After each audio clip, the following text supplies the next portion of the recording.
بسم اللہ الرحمن الرحیم. خاتون حضرات، میں ہوں اختر عباس اور آپ سب کو میرا سلام پہنچے. مسز ذوالفقار نے کہا ہے کہ میرے میاں ملک سے باہر ہیں اور جب بھی میں کوئی پیسے مانگتی ہوں تو وہ کہتے ہیں میری نوکری نہیں ہے اور مجھے اوائڈ بھی کرتے ہیں. میرے والدین بہت سپورٹ کرتے رہے، اب انہوں نے سپورٹ کرنا بند کر دیا. میں کیا کروں؟ میرے بچے آدھی ادھوری بات ہے، نہ مجھے یہ پتہ آپ کے بچے ہیں کہ نہیں ہیں، آپ سسرال میں رہ رہے ہو یا ماں باپ کے پاس رہ رہے ہو. چونکہ آپ کی بات سے لگ رہا ہے کہ ماں باپ کے پاس آپ رہ رہے ہو.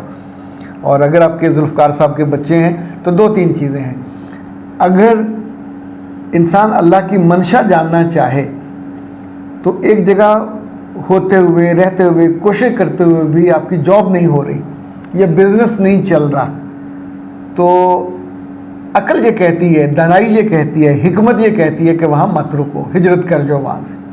یہاں سے ہجرت کر کے گیا تھا، وہ جگہ اس کو سوٹ نہیں کی. اگر اس کا دوسرا پہلو بھی ہے کہ آپ وہاں جا کے کسی کام کے لیے فٹ ہی نہیں ہوئے، لوگ آپ کو پریفر نہیں کر رہے، ایون آپ مزدوری کے لیے سفید پوش یا بلو کالر جاب کے لیے بھی فٹ نہیں ہو، وائٹ کلر جاب تو بہت دور کی بات ہے، تو اس کا مطلب ہے نقص آپ کے اندر ہے. اب کتنے عرصے سے آپ وہاں ہو، نوبڈی نوز. دوسرا، آپ جھوٹ بول رہے ہو. تیسرا، جھوٹ بھی نہیں بول رہے، وہاں کام بھی نہیں ہو رہا تو واپس آ جاؤ. واپس آ کے کم از کم اپنی بیوی بچوں کے ساتھ تو رہو نا. یہ تین طریقے ہو سکتے ہیں.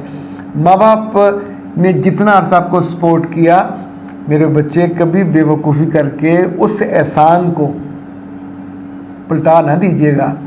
بعض وقت غصے میں بچیاں کم عقل ہوتی ہیں، کہہ دیتی ہیں کہ میں مشکل میں تھی، آپ نے کر دیا تو کیا کیا.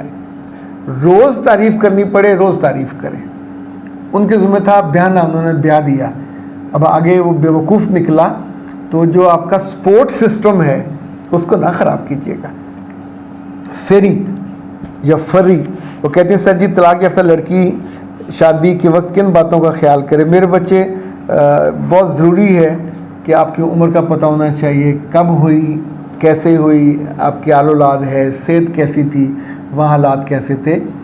زندگی کا سب سے اچھا سفر آپ کرنے لگے ہو لمبا. ایون حج پہ لوگ جاتے ہیں تو ٹریننگ لے کے جاتے ہیں، گاڑی ہم ٹریننگ لے کے چلاتے ہیں. کسی جاب پہ جائیں وہ ہماری اورینٹیشن کرتے ہیں. تو بیٹے زندگی کے سفر پہ جانا ہے تو آپ کو اپنی گرہستی، اور خاص طور پہ یہ اب آپ کا مسئلہ یہ ہے کہ آپ ایک دفعہ دکھ سہ چکے ہو، دوبارہ دکھ جو ہے ملنا یا اس کا انتظار کرنا یا اس کے بارے میں سوچنا، یہ حرف غلط کی طرح اپنی زندگی سے مٹا دیجیے. تو 8-10 چیزیں جو آپ کو ضرور کرنی چاہیے. ہماری کچھ ویڈیوز دیکھ لیجئے، اگر ان میں کام چل جائے تو بہت اچھا ہے، ورنہ پھر کسی روز آ کے مل لیجئے. اور اسے پری میرج کاؤنسلنگ کہتے ہیں. تو اس کو ہم انشاءاللہ آپ کو اس شادی کو زیادہ کامیاب، زیادہ خوبصورت، زیادہ کمپوزڈ، زیادہ مضبوط بنانے کے گر اور طریقے وہ بھی بتا دیں گے. ٹھیک ہے انشاءاللہ العزیز. سر جی اگر بہو ساس اور نند پر جادو کروائے اور اس کی وجہ سے کاروبار بند ہو جائے تو ایسی چلاک بہو سے کس طرح ڈیل کیا جائے؟ مسز اشرف. پہلے تو اپنے ایمان کی مرمت کریں، اصلاح کریں. اللہ اپنے اختیار کسی جاہل اور کسی باغی کو نہیں دیتا، اور نہ اللہ اس طرح کے باغیوں کو اتنا مضبوط کرتا ہے. یہ ایک اصولی بات یاد رکھیے گا. جادو وادو ہوتے ہیں پر ایسا نہیں ہو سکتا کسی کی جان لے لیں، کسی کا رزق بند کر دیں. رزق رازق اللہ ہے، جادوگر کیسے ہو سکتا ہے؟ دوسرا، یہ آپ کا وہم ہے. آپ کے مجھے سوال سے، آہنگ سے، انداز سے بہویں جادو نہیں کراتی. 99% جادو ہمیشہ ساسیں اور نندیں کرواتی ہیں، 100%. اور ان کی مت ماری گئی ہوتی ہے. یہ اپنی کبھی بہتری کا جادو نہیں کروائیں گی کہ ہم اچھے ہو جائیں، گھر میں خیر ہو جائے، میاں بیوی محبت سے رہیں. یہ جب بھی جادو کروائیں گے شر کا کروائیں گے، میاں بیوی کے درمیان رشتہ ٹوٹ جائے، لڑائی ہو جائے. تو جب اس کا شر آپ جادو کرواتے ہو. اچھا، لوگوں کو چونکہ علم ہے تو آپ کو بیوقوف بنانے والا ہر اینٹ کے نیچے مل جائے گا.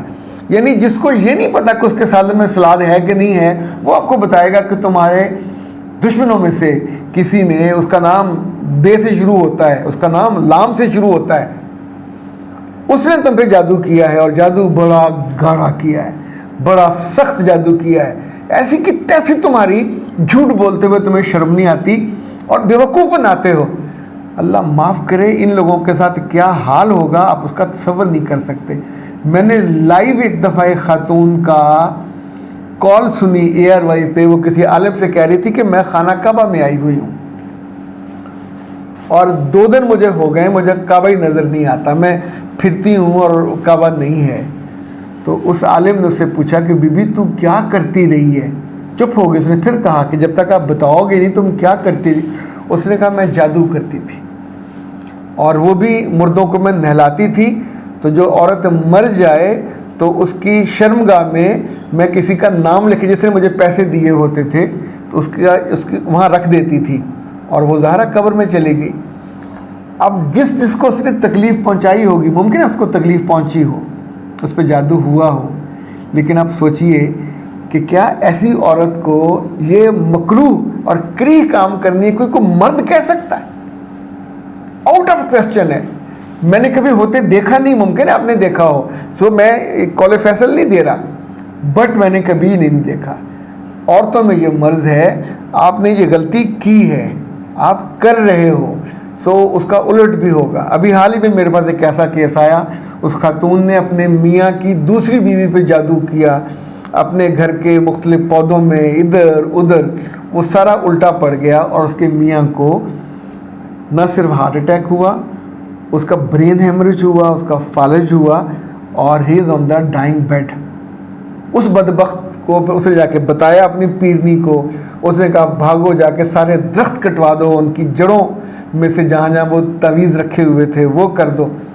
اب سوچے وہ مار نہیں سکی کسی کو، لیکن اس کا اپنا گھر برباد ہو گیا. اب یہ اللہ اس کو زندگی دے، یہ اس بیماری کی حالت میں لمبا عرصہ نہیں نکال سکے گا، جسم کے اعضاء جواب دے گئے، لیکن آپ سوچئے نقصان کس کا ہوگا؟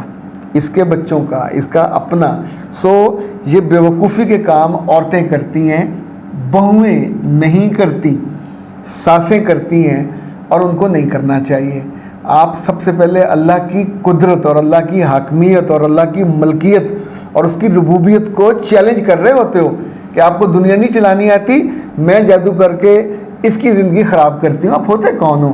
دوسرے کی زندگیوں سے کھیلنے والے، اس کو خراب کرنے والے. پلٹ کے آئے گا اور دگنا تگنا آئے گا. میں نے تو ایسی سزائیں لوگوں کو ملتی دیکھی ہیں. اب ظاہر ہے میرے پاس پھر علاج کے لیے آتے ہیں، اس کا علاج نہیں ہو پاتا، بہت مشکل ہو جاتا ہے. یعنی جب آپ جسم کو نقصان پہنچا لیتے ہیں تو پھر بہت نقصان ہو جاتا ہے. اختر عباس کو دیجیے اجازت. السلام علیکم.